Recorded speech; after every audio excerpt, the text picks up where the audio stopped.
ನಮ್ಮ ಮನೆ ನುಗ್ಗುತ್ತಾ ಇದ್ರಿ, ಅವ್ರು ರಕ್ಷಣೆ ಮಾಡಿದಾರೆ. ಅವ್ರು ಹೇಳಿದ್ರೆ ಇವತ್ತೇ ಆಗಲಿ ಸರೆಂಡರ್ ಆಗ್ತೀವಿ. ಆ ರೀತಿ ನಮ್ದು ಯಾವ್ದು ತಪ್ಪು ನಡೆದಿಲ್ಲ. ಅದಕ್ಕೋಸ್ಕರ ಎಂಕ್ವೈರಿ ನಡೆದಿದೆ, ಸಿಟ್ಟಿಂಗ್ ಹೈಕೋರ್ಟ್ ಜಡ್ಜ್ ಅಲ್ಲಿ ನಡೀಲಿ. ಇಲ್ಲ ನಿಮಗೆ ಸಿಟ್ಟಿಂಗ್ ಹೈಕೋರ್ಟ್ ಜಡ್ಜಸ್ ಎಲ್ಲ ಮಾಡಕ್ ಆಗಲ್ಲ ಅಂದ್ರೆ ಸಿಬಿಐ ಕೊಡ್ರಲ್ಲ, ಸಿಬಿಐ ಕೊಡ್ರಿ, ಸಿಬಿಐದಿಂದ ತನಿಖೆ ಆಗ್ಲಿ. ಸಿಬಿಐ ಕೊಟ್ಟು ತನಿಖೆ ಆದ್ರೆ ಯಾರು ತಪ್ಪಿದ ಅಂತ ಗೊತ್ತಾಗ್ಲಿ. ಇವತ್ತು ಕೇವಲ ನೀವು ದೌರ್ಜನ್ಯನ ಮಾಡಬೇಕು.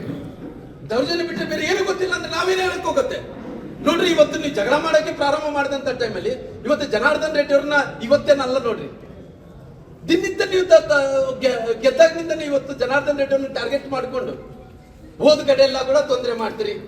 ದಾರಿಯಲ್ಲಿ ಹೋದಂತ ಟೈಮಲ್ಲಿ ಎಲ್ಲ ಕೂಡ ತೊಂದರೆ ಮಾಡ್ತೀರಿ. ಅವ್ರು ಮನೆ ಹತ್ರ ಇದ್ರು ಕೂಡ ಅವ್ರು ಸಮಾಧಾನ ಕೊಡೋದಂದ್ರೆ ನಾವೇನು ಮಾಡಕ್ ಹೋಗುತ್ತೀರಿ?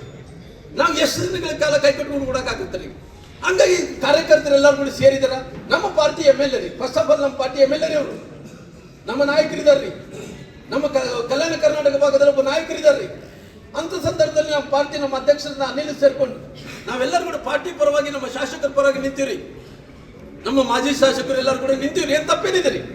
ಅವ್ರ ಪಾರ್ಟಿಯಲ್ಲಿ ಇದ್ದಂತ ಟೈಮ್, ಅವ್ರು ಆದಂತ ಟೈಮಲ್ಲಿ ನಮ್ಮ ಪಾರ್ಟಿಯಲ್ಲಿ ಇದ್ದಂತ ಟೈಮ್ ನಮ್ಮ ಪಾರ್ಟಿ ಪರವಾಗಿ ನಿಂತಿದ್ದೀವಿ. ಅದ್ರಲ್ಲಿ ಏನ್ ತಪ್ಪಿದೆ ಅಂದ್ರೆ ನನ್ನ ವಿನಂತಿ ಇಷ್ಟೇ, ನೀವ್ ಏನನ್ನ ಮಾಡ್ಕೊಳ್ರಿ, ಇದ್ರ ಏನೋ ಒಂದು ಬಣ್ಣ ಹಚ್ಚಕ್ಕಂತ ಹೋಗ್ಬೇಡ್ರಿ. ಅಲ್ರಿ ಮಹರ್ಷಿ ವಾಲ್ಮೀಕಿಯವರು ಪುತ್ರಿ ಅನಾವರಕ್ಕೆ ಇಷ್ಟ ದೊಡ್ಡ ಆದ್ಯತೆನ್ರಿ. ಏನನ್ನ ಮಹರ್ಷಿ ವಾಲ್ಮೀಕಿಯವರ ಪುತ್ಳಿ ಅಂದ್ರೆ ನಾವು ಮಹರ್ಷಿ ವಾಲ್ಮೀಕಿ ಅವರ ಬಗ್ಗೆ ರಾಮ್ಲು ಅವ್ರಿಗೆ ಹೇಳಕ್ಕಾಗುತ್ತೇನ್ರಿ? ಏನ್ ಮಾಡಿಲ್ಲ ಹೇಳ್ರಿ ರಾಮ್ಲವ್ರು? ಅಲ್ರಿ ರಾಮ್ಲವ್ರು ಏನು ಮಾಡಿಲ್ಲ, ನಾನು ಹೇಳೋದು ಬೇಡ್ರಿ, ಜನ ಹೇಳ್ತಾರ್ರಿ ರಾಮ್ಲವ್ರು ಏನ್ ಮಾಡಿದಾರೆ ಅಂತೇಳಿ. ನನಗೆ ಅಷ್ಟು ಗೌರವ ರೀ. ಇವತ್ತು ಈ ರೀತಿ ಬಣ್ಣ ಹಚ್ಚೋದು ಯಾರಿಗೂ ಕೂಡ ಸರಿಯಲ್ಲ ರೀ. ನಾನು ಜನಾರ್ದನ್ ರೆಡ್ಡಿ ಅವರು ಇವತ್ತು ನಮ್ಮ ಪಾರ್ಟಿ MLA ಆಗಿರೋ ಕಾರಣ ನಾವು ಅವ್ರ ರಕ್ಷಣೆ ಮಾಡೋಕೆ ಸಲುವಾಗಿ ನಮ್ಮೆಲ್ಲ ಕಾರ್ಯಕರ್ತರು ಬಂದಿದ್ರಿ. ಇವತ್ತು ಸರ್ಕಾರ ಆಲ್ರೆಡಿ 144 ಸೆಕ್ಷನ್ ಹಾಕಿದ್ರಿ, ಕಾನೂನು ಗೌರವ ಕೊಡ್ತೀವಿ.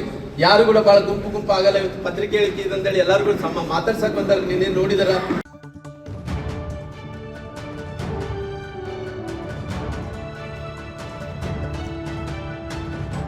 ರಾಜ್ ನ್ಯೂಸ್ ಕನ್ನಡ.